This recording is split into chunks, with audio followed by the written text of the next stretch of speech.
Hello दोस्तों, स्वागत है आपका मेरे YouTube channel the dark stories में। आज जो मैं आपको कहानी बताने वाला हूँ, उस कहानी का नाम है कमरा नंबर 13। ये कहानी मुंबई के वर्सोवा इलाके में एक बिल्डिंग की है, जहाँ आज भी कोई रहने नहीं आता।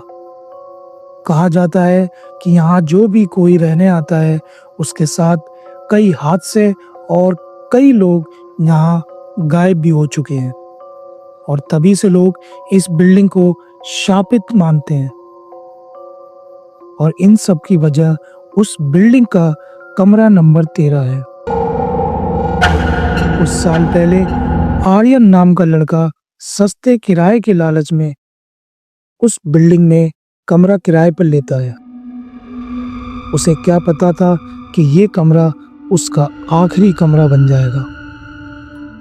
पहले ही रात जब राहुल लिफ्ट में अपने कमरे की तरफ जा रहा था, तभी अचानक लिफ्ट कमरा नंबर 13 पर जाकर रुक जाती है। लिफ्ट का दरवाजा अपने आप खुलने लगता है। ये सब देख के आर्यन के पसीने छूट जाते हैं। उसने सामने देखा तो चारों तरफ अंधेरा, टूटी हुई दीवारें और अजीब सी बदबू आ रही थी।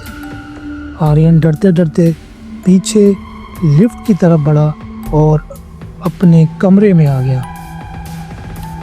जब वो अपना मुंह धो रहा था, तब बाथरूम के शीशे में उसने किसी और का चेहरा देखा। वो पीछे मुड़ा और देखा तो पीछे कोई नहीं था। आधी रात को अचानक से आर्यन की आंख खुली तो उसने कुछ आवाजें सुनी जो ऊपर के फ्लोर से आ रही थी। ऊपर कमरे में शायद किसी के चलने की आवाज होगी, और ये सोचकर वो सो गया। अगले दिन जब वो ऑफिस के लिए जा रहा था, उसने बिल्डिंग के चौकीदार से पूछा, ये मेरे ऊपर वाले कमरे में से बहुत आवाजें आती हैं, वहां कौन रहता है? चौकीदार डर के बोला, बेटा तुम मेरे साथ मजाक कर रहे हो। वो कमरा तो 10 साल से खाली पड़ा है, वहां अब कोई नहीं रहता। कुछ साल पहले वहां एक परिवार रहता था जो जिंदा आग में जलकर मर गया, और उसके बाद वहां कोई नहीं जाता। ये सुनने के बाद आर्यन के रोंगटे खड़े हो गए और घबरा कर बोला, तो फिर मैंने जो कल रात बच्चों के खेलने की और चलने की आवाज सुनी थी, वो क्या था?